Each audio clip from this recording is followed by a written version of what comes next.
Okay, welcome everybody to Uberall's latest webinar with me, Greg Sterling, and Steve Wiideman, and we're going to be talking about getting more conversions with better local landing pages and local SEO best practices. In honor of the ongoing attempt to remain healthy and socially distanced, Steve and I are wearing masks today, although not literally, but here figuratively in our images.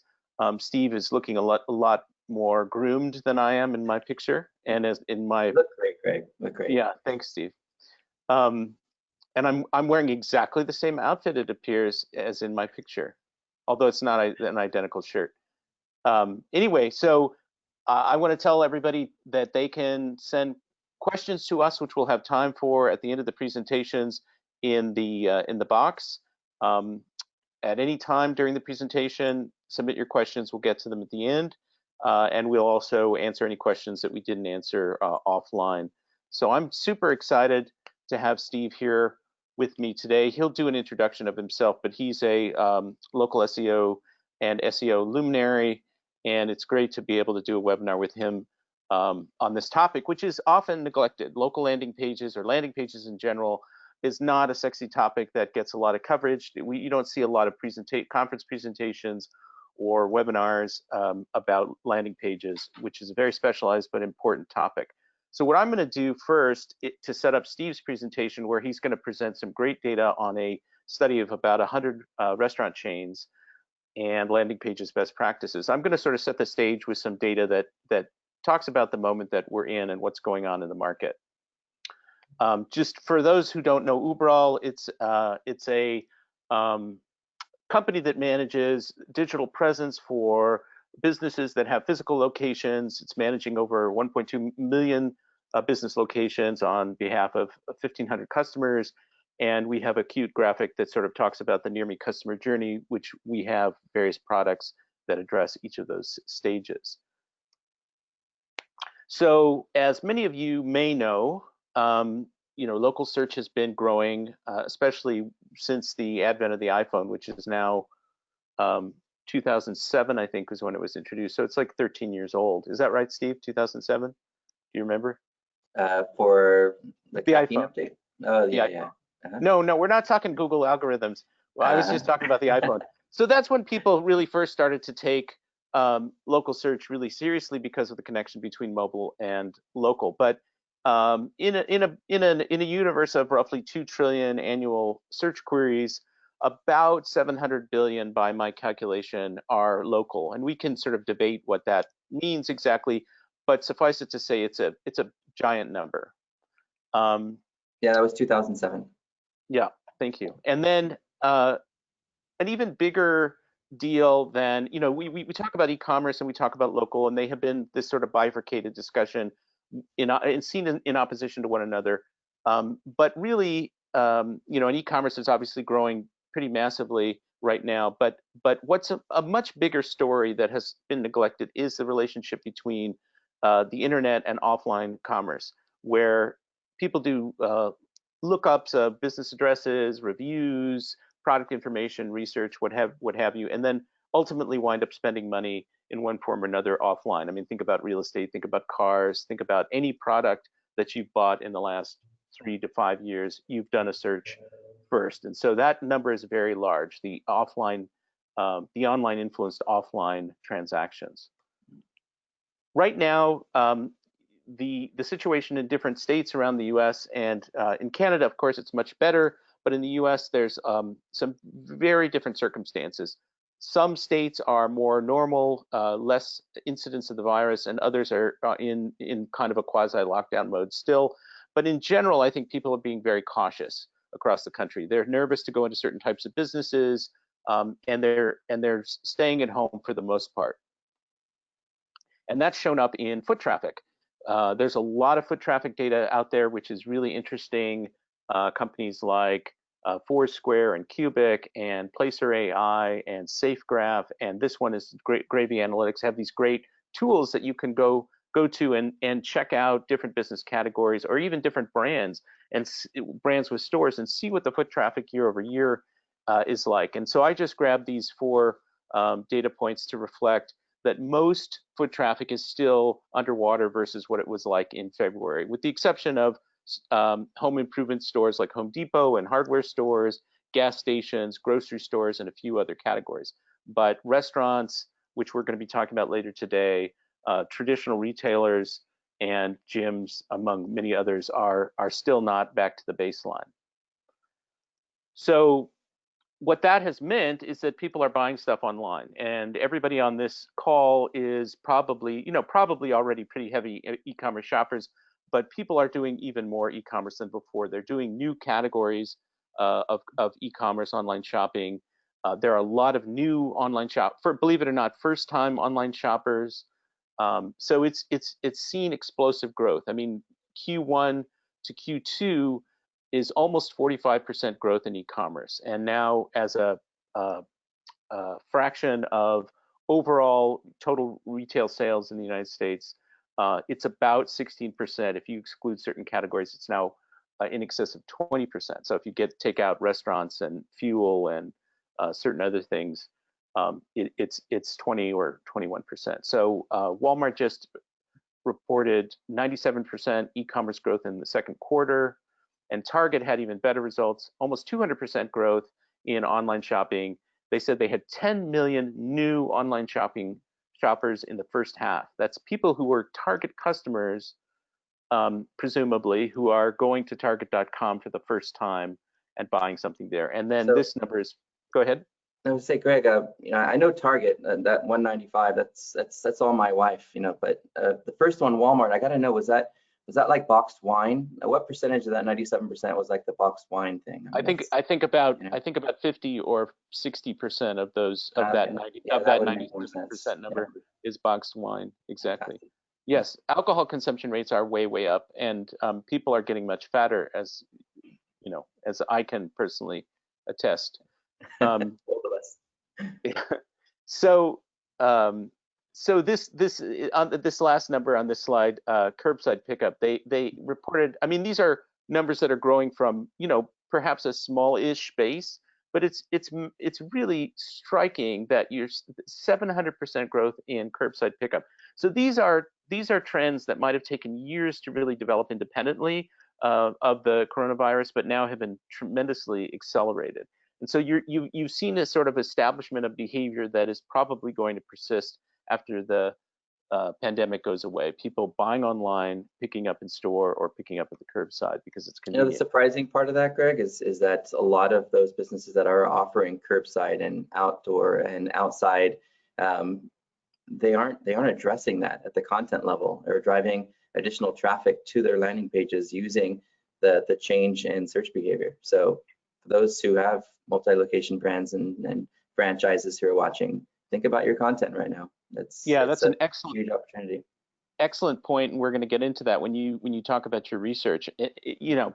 Google is always out there saying, look at Google Trends, look at all this search data to see what you need to do as a marketer to respond to that. And you're absolutely right. People need product inventory is another one that's really important. If you have the capacity to create landing pages or to display your product inventory sort of outside of the Google Shopping ads, that's something that people are really going to respond to, because right now, and I'll tell a little anecdote later, right now people are really looking to get things immediately. I mean, even though e-commerce has grown so much, that curbside pickup number is really reflective of what people want.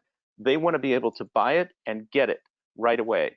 They don't necessarily, Amazon has had supply chain problems and people have been waiting longer than normal over the last few months to get products.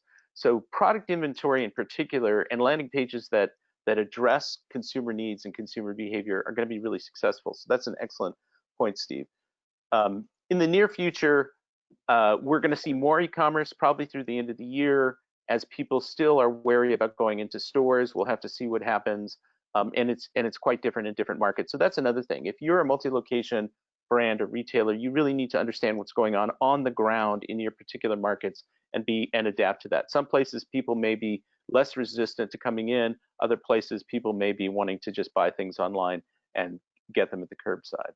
Yeah, and brand should really be holding their marketing teams accountable for sustaining some of the growth that they had in e-com. It's not about how quickly can we get them off e-com and back into stores. It's how much of this can we retain when this whole pandemic is over.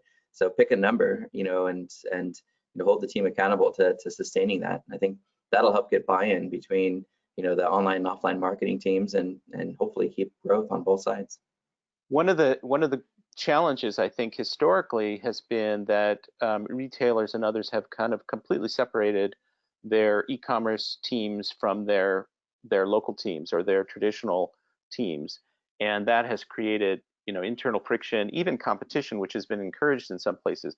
I think in the last couple of years, retailers have recognized it's a win when somebody buys something online or in a store, and they're trying to do more integration. I mean, the cliched language of omni-channel shopping has been around for a decade or more, but now I think organizationally people are starting to do more integration and recognize that the consumer is pretty agnostic, that they want to just be able to get the product, and they actually like the idea of buying something online and being able to take it back into stores.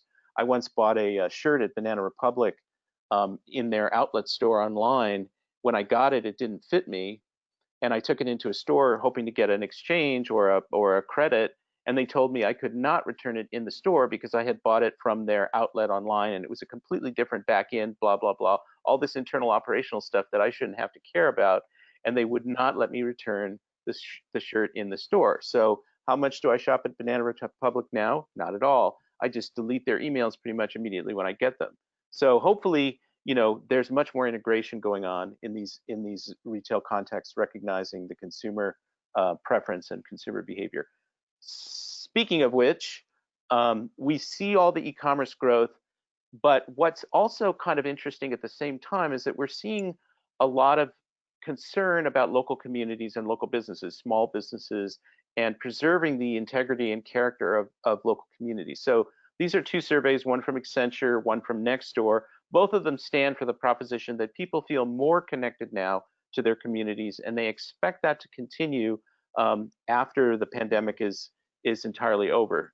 So they're wanting to support local businesses. They're wanting to shop locally, and we see that also in the Google Near Me query trends. So this is something you might have expected to sort of fall off a cliff because people aren't going out or people aren't behaving the same ways that they have been, but it hasn't.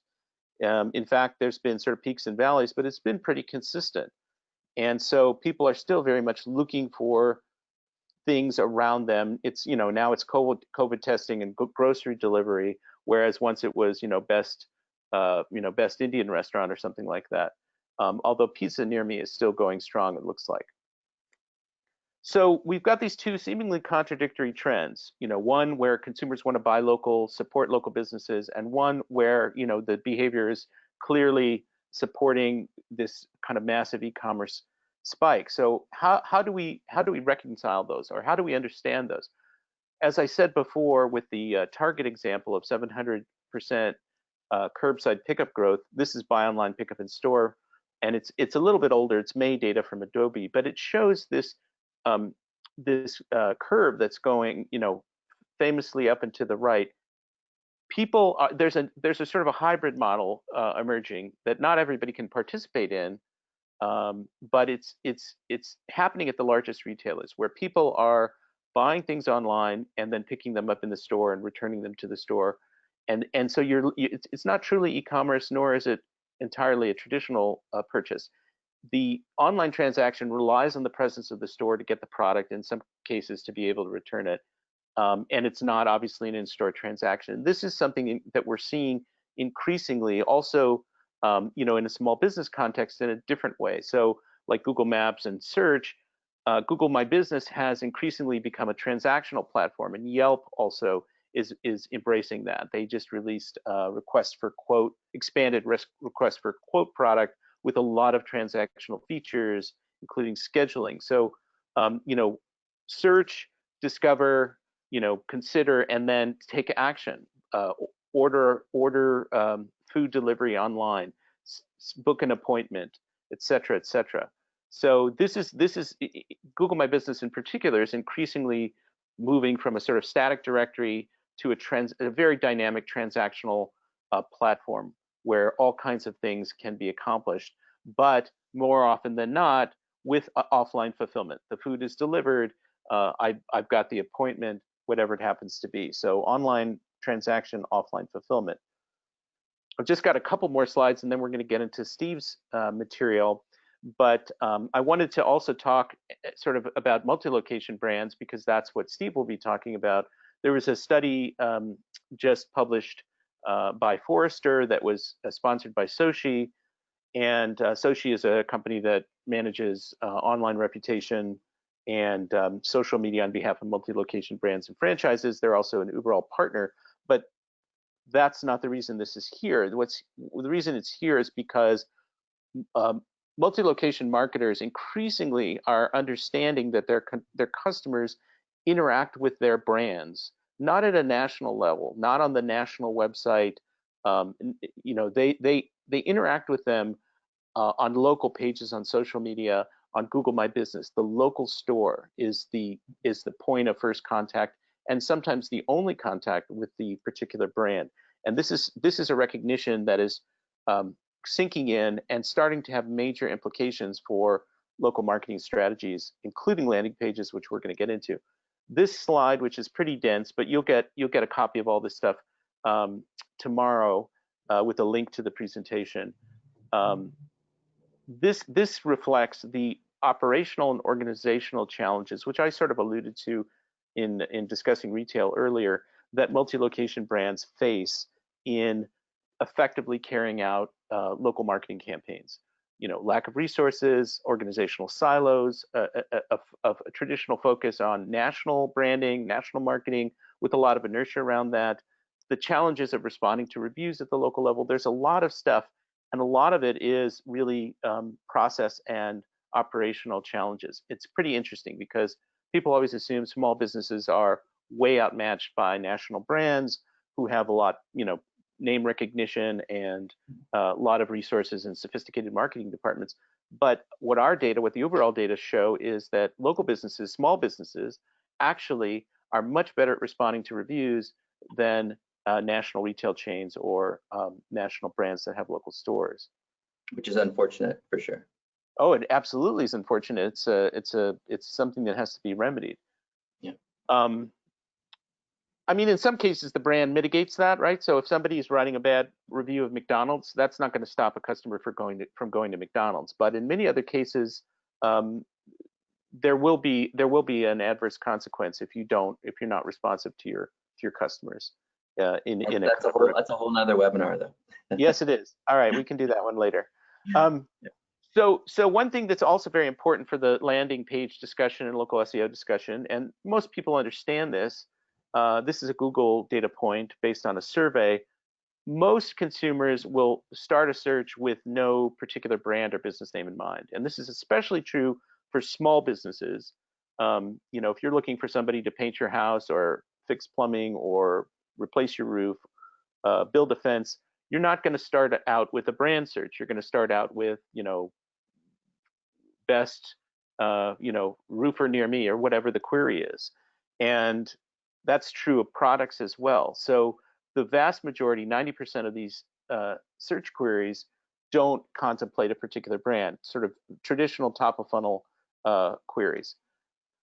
So what is obvious from that is that it's incumbent upon marketers to be visible and to take full advantage of all the component parts of the search page, the SERP, in trying to expose themselves to consumers. Now it's really, really hot in California, where both Steve and I are. I don't know if it's as hot where you are, Steve. You're in Southern California, but it's pretty hot here, and there are a lot of fires going on in the area up here. So it's hot and smoky. So we can't open the windows, and I don't have any air conditioning in my house. I mean, I live in Oakland, California, and it traditionally has not needed air conditioning. But now with global warming and all the craziness with the weather, I'm thinking, well, maybe I have to install it. But for the time being, you know, after the outcry from my family, I was motivated to go online and look for portable air conditioners. And so this is an actual search results page from my query this week, you know, and it shows the anatomy of sort of the top half of the page, which is the Google Shopping ads, the local pack, and then 2 local stores, but you're seeing their website. So it's Home Depot and Best Buy. And in the top carousel, you also see certain ads will indicate if they have curbside pickup or if there's something in stock. And as I said earlier, this is a high priority right now for consumers, because a lot of the places that sell these things, and I experienced this myself, are completely out of stock because everybody's buying these portable units now. And so that becomes a really important thing, to be able to showcase when you've got a product in stock. That's going to mean that you're going to get the sale. And that has implications, obviously, for your product pages and for your landing pages.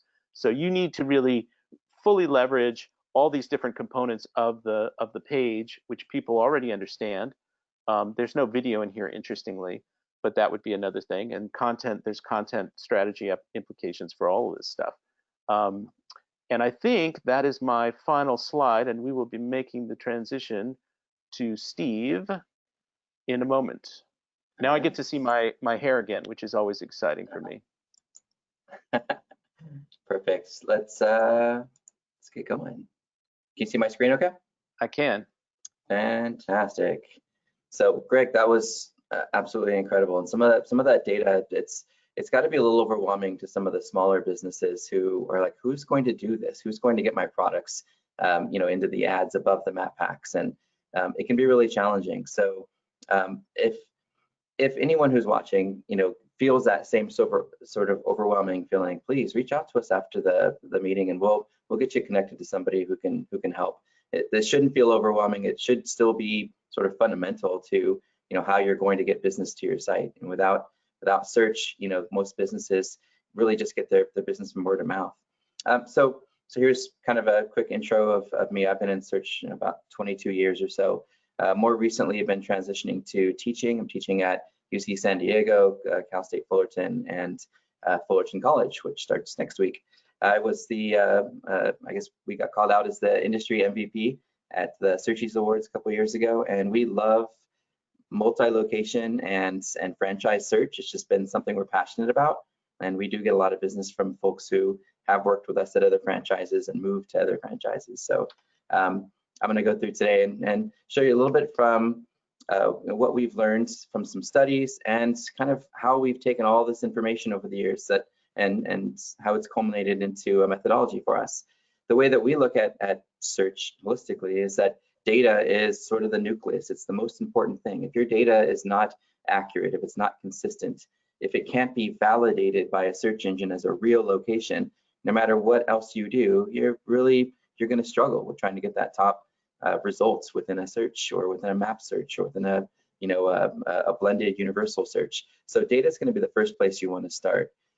Then, of course, it's looking at business listings and how visible we are off the website. How many other websites are mentioning our name, address, phone number, talking about our products and services in correlation to our brand name or the entity that Google recognizes us as. And then, of course, the part we're going to talk about a little bit today is these local landing pages, which have changed and evolved. And there's so many different things that we can do to not just to drive traffic, but to get a visitor to become a customer. And the last part is really the protective part around us. That's that online reputation piece we talked about a minute ago that multi-location brands struggle with, or they try to automate with the same redundant message with every post, depending on, oh, it's positive, this one, negative, this one. And then a potential customer reads through, it's like all your responses are the same response. Are you doing this automatically, or is there someone who genuinely cares? So there's a whole nother webinar in that, and hopefully we'll do that at some point. So when we think about multi-location search and we get into the business listing part of it, before we move on, because this is where somebody always asks, well, what about Google My Business? That's what we should be optimizing. And yes, absolutely, that's super important, and that's a part of it. And you see a little checklist over here on our slide. The aggregators, the databases out there, the localies and Factuals and Foursquares, the info groups, those are the folks that hold a majority of that data and try to keep it consistent. That's definitely the first thing you want to start working on. But when we look at other listings, search engines are part of that. Google and Bing and Yahoo has a product as well. Navigation engines. Yahoo has a search engine? I know, right? No. So we're talking about their local product. They have a Yahoo Local, which gives No, you a little bit more I'm kidding. visibility. Yeah, Yeah, I'm I know. kidding. No, They it come used out to with one be. though. I miss it. I miss being able to click on the exclamation point and hearing the slogan, Yeah. or the little jingle. I miss that. Anyway, so yeah, navigation engines here.com and some of the other engines that are out there. Local social, your Yelp and your Facebooks. Hyperlocal, your Louisville.gov/business directory. Your industry directories such as lawyers.com if you're a lawyer. Those sort of things. Those are all the most important places that you want to continue paying attention to. So now we'll jump into landing pages, but I want to kind of get that out because one plays a role in the other, and you can't just kind of say, okay, I'm just going to do this one thing and then hope for higher rankings. You've really got to pay attention to all of these different disciplines and be nurturing them over time. I won't interrupt you too many times. No. I want you need to get through your slides because there's great material there.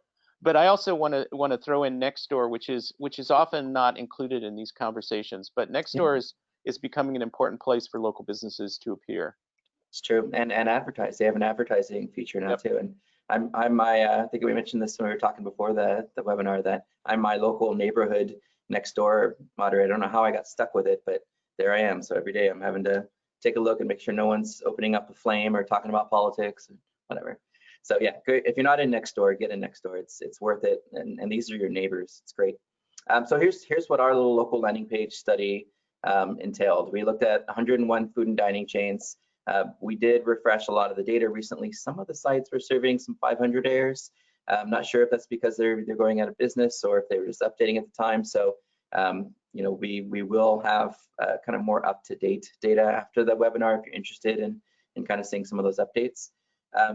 We also looked at specifically at website attributes, which we're not really going to talk as much about today. City page, so if you have multiple locations, you might have a city page that lists those locations. There's a little bit of controversy there with some things that John Mueller said about the importance and potential doorway page issues of city pages. And then most importantly, our local or our location or our store page, property level page. That's what we're going to go through today and what some of the insights were. And again, you're welcome to share this data as much as you want. Just give us credit. It took us a lot of time to go through that. So feel free to share any of these stats. Just tag us. Give us some kudos. So here's some sample brands that were part of the study. Just so you know, we weren't working with a lot of mom and pops when we looked at this. This was a list of pretty well-known brands. And so some attributes, I'm just going to kind of point them out. This is a local landing page example, not one that we've worked with, but one of my favorites. I think the folks who are doing the local SEO at BJ's are doing a fantastic job. Kudos, you're doing amazing. The first element up there is the URL, right? That's a basic SEO best practice. Looking at our URL, is our URL descriptive and and memorable, right?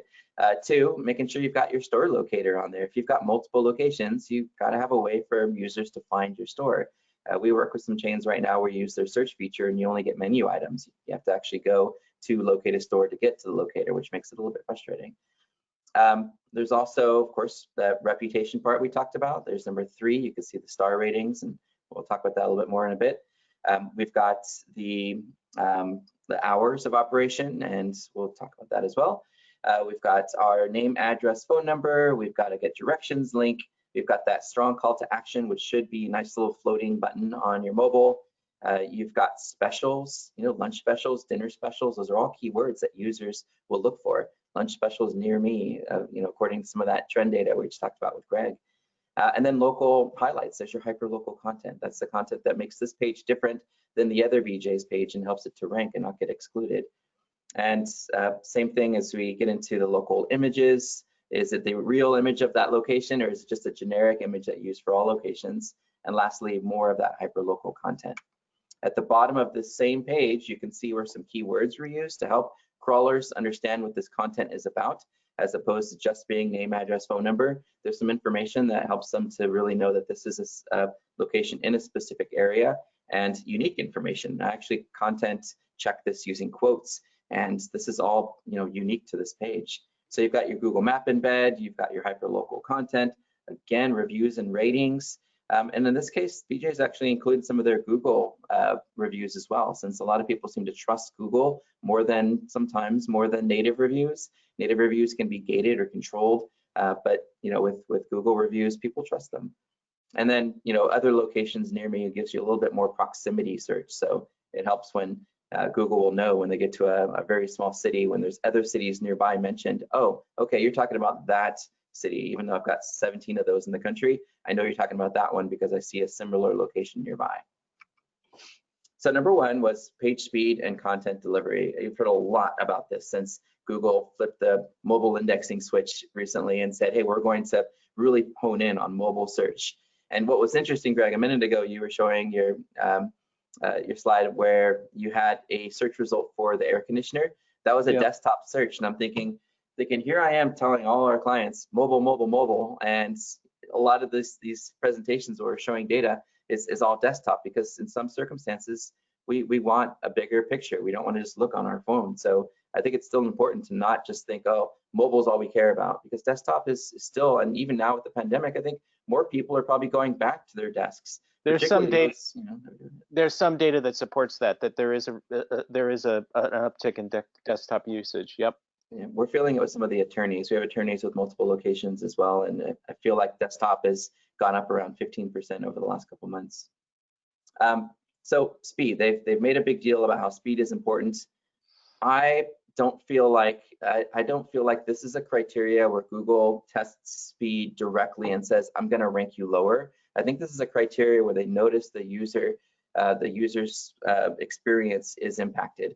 Because some sites, if you're looking at an art gallery and you're going to purchase art, of course it's going to be a little bit slower because you've got much more high definition media to look at.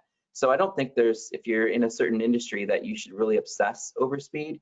But I think for most industries, if your user can get to what they need quick, they're going to, especially if they don't know your brand, it's really important to be fast. But you mentioned Popeyes in one of the earlier screens, and I have a Popeyes spicy chicken addiction. I love that stuff.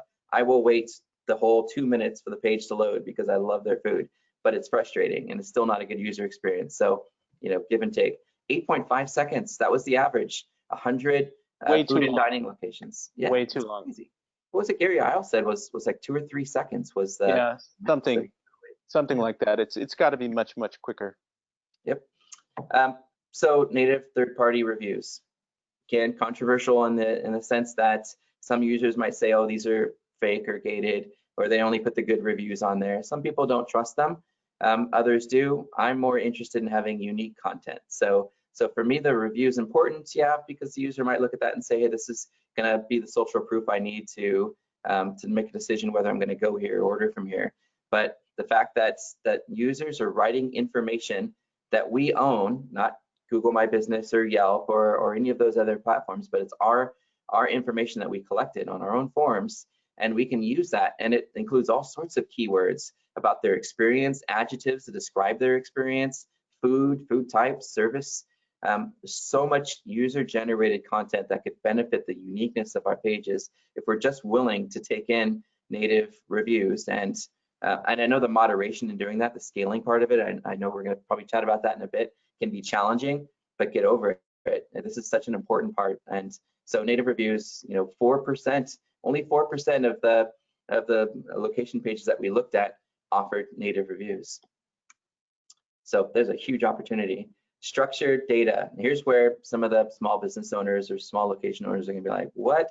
I don't want to look at anything with the word structured or data in it. Just help me to make my page rank. I know it's overwhelming and sometimes really confusing, but it's really not that complicated. There are several free generators out there that you can go to on the web. Just type in structured data generator. You'll choose the type of business you have. You'll enter your information. You'll click submit. It'll spit out a bunch of really ugly code, send it off to a web designer, webmaster, and say, please add this to my page. But here's an example of it, and there's some benefits to it. Let's talk a little bit more about what it results in. By putting some of the structured data on our page, we get some really rich, compelling results. And rich, compelling results get clicked on. And if our listings are getting clicked on more often than other listings, then the users are finding what they need. We're going to have both. They're finding what they need on our page. we could move up over time in search results because Google and other search engines might infer that that was a good, helpful result. So in this case, the FAQ page, which was huge a few weeks ago, we had all these like 6 rows of FAQ. Now it's condensed down to 2. Kind of wondering if Google kind of made us SEOs do this so that they get more free no-click data in the results. I don't know. I hope not. But we're noticing it more now since about a week and a half ago, where it's for branded queries, we're still getting FAQ. For non-branded queries, a lot of that's going away. So whatever. The last part of down here is this has helped at a multi-location level. If you can add an event that's coming up, even if it's an annual event and it stays on there, you get a whole extra row in the search result and you stand out. So get that event markup on there. Use of heading tags. 35% did not have a heading tag. 35% said, I do not care about being descriptive in a heading on my page. So if a user had internet connectivity issues and turned off images and they turned off CSS so that all they saw were just headings and paragraphs and bullets, they wouldn't know where to start. It's just a big chunk of paragraphs probably because there's no heading tag to sort of define the page to the user. So 35% of these locations really need to just, in a span somewhere on a page or an H2, just switch it over to an H1 so that they're being more descriptive. This was also interesting, is that 43% of these local landing pages used a Google map, not a OpenStreetMap. I know OpenStreetMap's a free one, and you've got to pay this API fee for some of the, the Google features. But it seemed like it made a difference, enough so where we did archive.org research on a few of them to see how many of them switched over from different maps. And most of those who did have a different map did eventually switch over to Google Maps. So there had to be some kind of a correlation there, or they wouldn't have gone for the paid version versus a free version. But the interesting part of that is that there's still, like 29% that just figure that you know how to get to their location, and they didn't put that little location or get directions link on the page. The link that you click and it opens up Google Maps or your iPhone map navigation and help you get to their location. So I thought that was interesting. That's that every local landing page should have a directions link, and the fact that almost 30% said we don't care, our users will figure out how to get here. It's a little discouraging. Custom location images. This part, by the way, is really challenging. Only 21% had location images, and I know there's a few reasons behind this. I know reason number one is the quality of the images changes between locations. Someone takes a picture with an iPhone, and another one takes a picture with an expensive camera.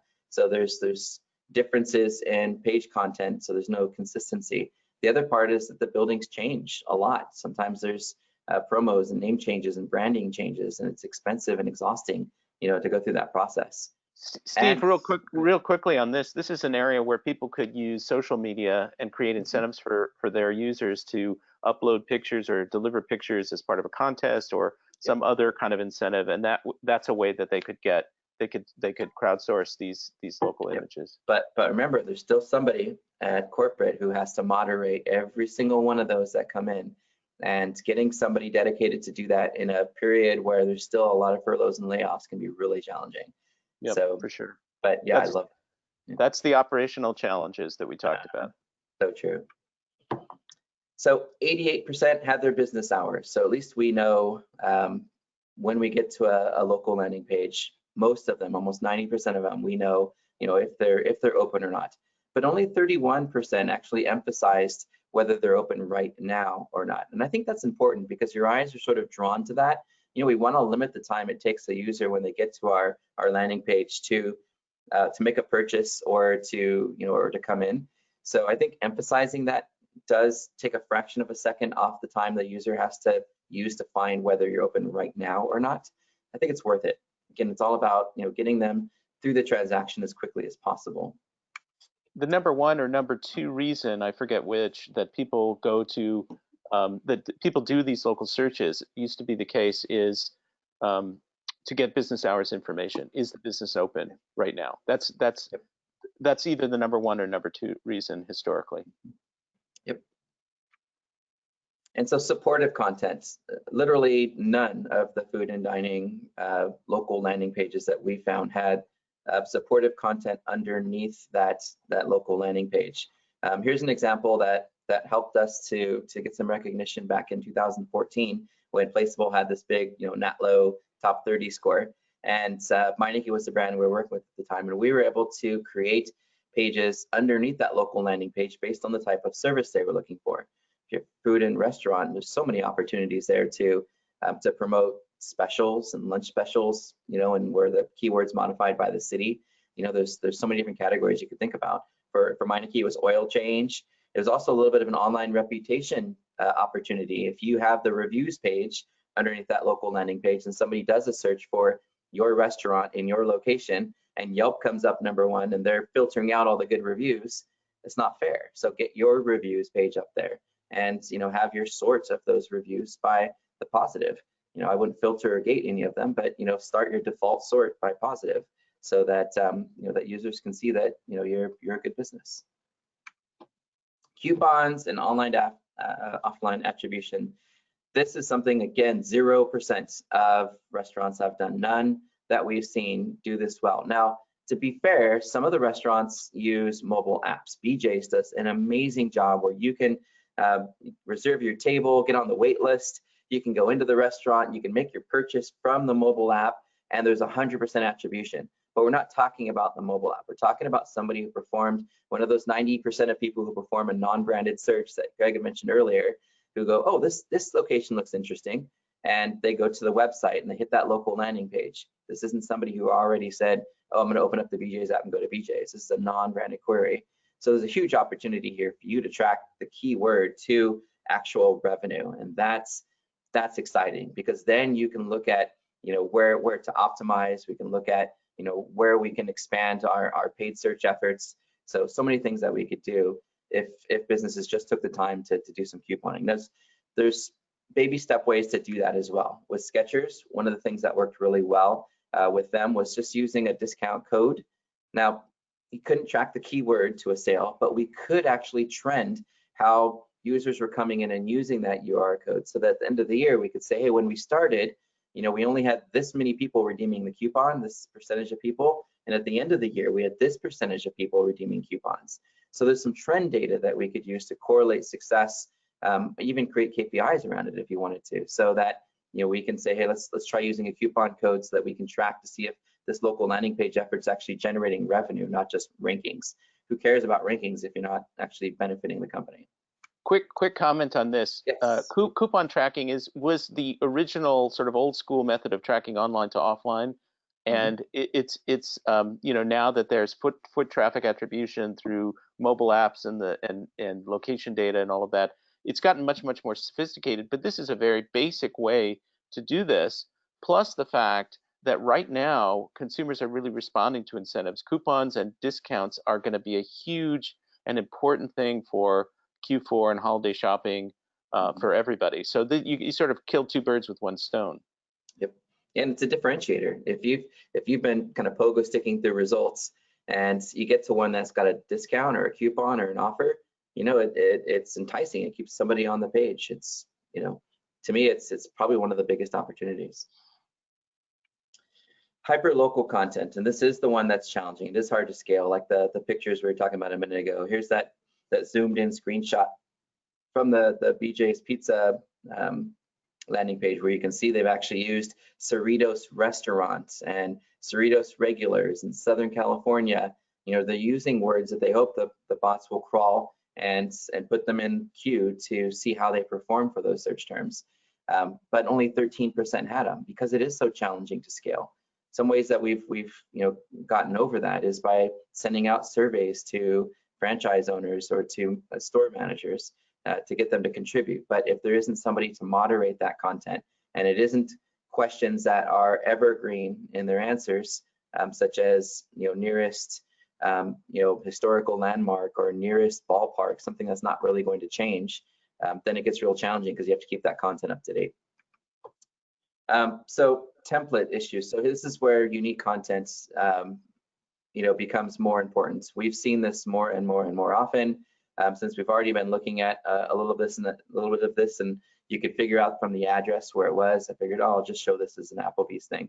So here's an example of a challenge. Fortunately, there's not too many of these challenges with this particular site, but here's an example of what could happen. If your pages are too similar, they're just basic name, address, phone number, amenities, hours, and then you've got 2,000 of them, right? Or in some cases, maybe 10,000 of them if you're, at Starbucks or Taco Bell. It's really important. So what'll happen is Google will look at those pages and say, you know what, these are really similar. I think I'm just going to rank this one because I feel like the page is pretty much the same as this other page. And so it'll basically count it as duplicate content. And worse, the wrong listing will show up in the search results. So the user goes, why would I care about Hawaii? I'm in California. Or, it could get really confusing to the user. So super important to take some time to figure out if you can't dynamically do something to make the pages more unique. Really think through a process of how you can use user-generated content like native reviews or something to make those pages as unique as possible. So again, here's just an example from Google Search Console where you go into the problems of duplicate content because your location pages are just too similar. 3%, a whole whopping 3% actually offered a video. And even that number isn't completely accurate because when I looked at some of the videos, there was a team effort in collecting this data. Some of the videos were sort of just kind of basic videos about the restaurant that might even be a year or 2 years old because it's a different team that manages those local pages in most cases than who manages the content off the root domain. Sometimes it's a lot of the platforms they use to manage data that manage those local landing pages. So here was an example where I thought it was helpful. Denny's, even though it didn't say Denny's at this location, it still was relevant to the time. It was talking about, hey, we're still here. It gives you that same experience of being at a Denny's right now. So it was still a helpful video, but ways that businesses can do better is you've got locals, you've got managers who've been there forever, you've got events that you've done and charitable things that that have happened there on site. There's so many different things that you could that you could draw from to create a little short 30-second to 60-second video so that your page stands out and has more rich content than the other pages on the website. It's not that difficult to take a collection of pictures and images and build a simple video with it. The reason a lot of businesses don't is because some of the employees will change and an employee will say, please take me off that video. So if you're going to do something like that, make sure you get the right sign off for permission. And the other part of it's because locations change a lot. We talked about Skechers a minute ago. They change their store and their products all the time. If there's a video and you're like, oh, I want that shoe, and you go in like, that shoe was from like a year ago. We don't have that anymore. It could be frustrating. So this is exciting. This was an email I got. I hope I don't get in trouble for this one, but I was so excited about it that I had to share it. Is a challenge we had was that there was no call to action omnipresent on the local landing page for those 70 to 80% of users who are on a mobile device looking for a restaurant near me or a lunch special near me or what have you. And one little silly button added to the bottom during a time where people are more apt to order online had a $2 million difference. If you don't have a start order button or something, some sort of call to action to get that user to start interacting with that page, you could be missing out on potentially millions of dollars. So really take a look at what you're doing on that mobile page to make sure that you're making that start process for ordering or putting something in the cart as simple and as easy as possible. And so here's some things that we noticed that were kind of like fails, right? Things that went wrong or things that businesses do thinking it's going to be helpful, but basically work against SEO initiatives. Excessive pop-ups, especially on mobile. There's nothing more frustrating than trying to find the tiny little X of closing a pop-up box on a mobile device. Pop-ups should work okay on desktop if they're related to the page and not just sort of spamming the user with something they weren't interested in. But 21% of those sites had pop-ups, so not good. Designing for desktop and not mobile, and it's a common thing with web designers. They love to do the desktop view first. I suggest doing the mobile view first and then coming up with the desktop view, because that way you're thinking about mobile users first. Not using autofill on forms. I was talking to somebody at Amazon about a year and a half ago at a conference from Amazon Pay, and Amazon believes that in the next several years, we're going to start untethering ourselves from our phones. We're going to look back and laugh at ourselves doing this thing on our phones, and we're going to be using more voice. We're going to be using the Internet of Things to interact and get the content we need. We're going to be using VR and AR technologies.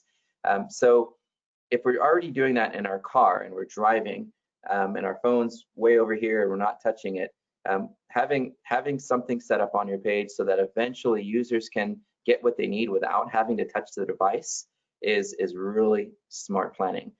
If you're still using your mobile device and you think most people are going to be filling out forms and that sort of thing, make it so that you're just using the autofill wherever you can. Shopify and that shop app have done such an amazing job of making the purchase process, and you recognize this if you purchase anything from Instagram.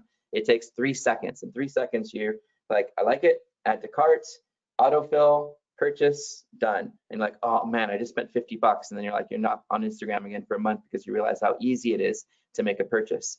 Autofill is part of that. One click, everything fills in, and you're done. Failing to perform user testing. I was in an email thread with a client recently, and they asked, how can we increase our bounce rate? And I just threw up in an email about how poor the user experience was in trying to make a purchase, and how I couldn't customize my items, and how when I got to the end, I couldn't put a note about anything special that I wanted, like extra ranch on a sandwich or something.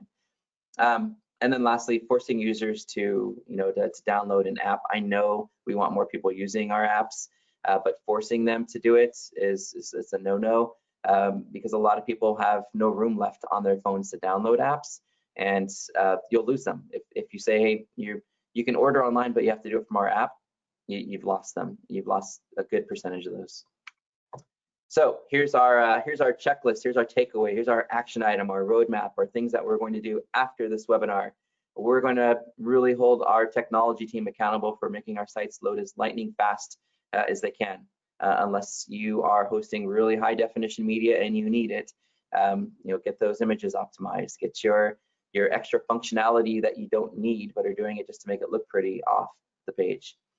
Get some native reviews going, even if you've got to take it in manually and manually have somebody paste it on those pages. Get somebody assigned to that. There's tons of college interns that would love to have some experience doing this and probably do it for free or cheap. Maximizing your structured markup. Use some of those generators to see what's out there. Get your event markup on there. Make sure that when you're doing your H1 tags and your other tags, make sure that you're being as descriptive as you possibly can. The more information you can tell users about your location, about your services at that location, anything that differentiates you from another location, all of that unique, helpful content will help your page stand out, maybe even help you rank higher. Prioritize your directions and maps. It's so frustrating that you get to a website and I think we said, 29% of those sites don't have a link to directions. So don't frustrate your user. Just have a little link in there that they can click on and go straight to a Maps application. That attribution, if you can do it, if you're in food and dining, you'll set the bar. We did that research, and 0 of them were doing any sort of that couponing attribution. And evolving and improving. At the beginning, we talked about those 4 pillars of multi-location search and data management, local landing page, data visibility in your search engines and aggregators and citations, and in your social, local social, all of those. And then lastly, the reputation piece. Every month you go back to your team and you ask, how did we improve in this area? How do we improve our data accuracy, or at least manage it? How did we improve our local landing pages this month? How did we improve how many times our business is listed in all of these different places that Wiideman and Sterling were talking about in that webinar? How did we improve the quality and quantity of reviews, our own reviews that we take in from the website, as well as Google My Business and Yelp and those industry sites where people are leaving reviews as well. I just left a ton of reviews, by the way, for a car we just purchased recently, because I was so impressed with the experience. I went to cars.com, I went to Rate Your Dealer, or whatever it was, I went to all these different websites and I shared my feedback because I thought it was important and meaningful to the business to tell them how much I appreciated everything. And that would be it on our study and our data. How are we doing on time? Do you have time to do more? We have time for a couple of questions, Okay. but we're basically at 4 minutes. I mean, a lot of great stuff there, and it would be great to unpack a lot of those things. I mean, one thing that occurred to me is that, you know, if you have a directions link on your site, that's also another kind of proxy for attribution, because you know, people are clicking on directions more likely than not, they're going to come in. So you could see that as a intent to come in, or you know, as a proxy for that. So just I've got a few questions. One that's very specific, and I'm not sure the context here exactly. I'll read it verbatim. How important or useful is it to link from a careers site subdomain to a branch page, or vice versa? That's interesting. So you're talking about like a third-party review site. How important is it to link from that third-party review site to the local landing page?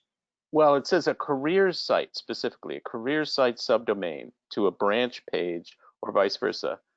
I think any site that generates traffic is going to benefit you, whether it moves your ranking up or not. You know, it doesn't matter as long as it's benefiting the business and giving users more information online. There is this thing called Barnacle SEO that is, you know, the topic of, hey, let's, you know, if we're not going to rank #1, then let's make sure that the site that does rank #1 shows our information, and then let's use those sites that do rank to help move ours up as much as we can. So I would say, yeah, cross-link as much as you can. Give users as much information, context. You know, part of that citation provisioning process is fully utilizing every available field, not just you know, using some sort of a sync tool and throwing out some basic data, but using every available field you can, because that small percent of users who go to those websites want to see helpful content, not just the basic syndication garbage, right?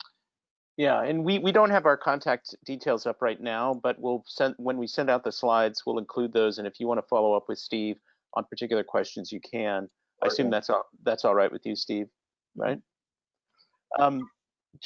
Have you, in your experience, have you ever seen local landing pages outrank the main corporate site? Oh yeah, several. We were actually just looking at some of the data this morning for one of the restaurant chains. And you know, we're looking at like revenue for July, and it was like, holy mackerel! Like Google Places is driving, you know, well over like $3 million of business, and organic is like right around that same number. So there's this even split between like organic results and maps. One is, you know, in some cases the root domain, in other cases it is the, you know, that local landing page in the map pack. From looking at the overall landing page versus routes, let me pull my little data here. We had about, what was it, 31% of the traffic came from the local landing pages, 31%. These are big brands. 24% of the revenue. So yeah, when local landing pages, a lot of people just want directions and information, which is why it's a little bit less than the traffic. But geez, that's a you know, quarter of the revenue coming into, you know, a multi-location site coming from those local landing pages. So it's paramount, I think, to make sure that your local landing pages is, you know, really paid attention to and at least, you know, looked at and reviewed once a month, so it doesn't become sort of the stepchild and wasted opportunity. So in our last minute here, before we need to go, Steve, if there's like, I know you had the checklist at the end, but if you really had to zero in on 1 or 2 or 3 factors that you would advise people to pay attention to with local landing pages, what would those be? If you could just kind of, if you have to put your attention somewhere, it's here. I would start with conversion rate optimization first. I would really look at that page to get it to convert as many of the people who visit that page as possible. It will play an indirect role in your keyword rankings over time because it's becoming more helpful. I think that's #1. I think #2 is starting to experiment and test some of that structured markup. It was really exciting watching the click-through rate in the search results, adding FAQ page and adding event markup and seeing what it looked like in the search results. We stood out. Our click-through rates went through the roof. Rankings went up by, you know, probably 2 or 3 positions. So I would say those are the 2 areas that I would start with.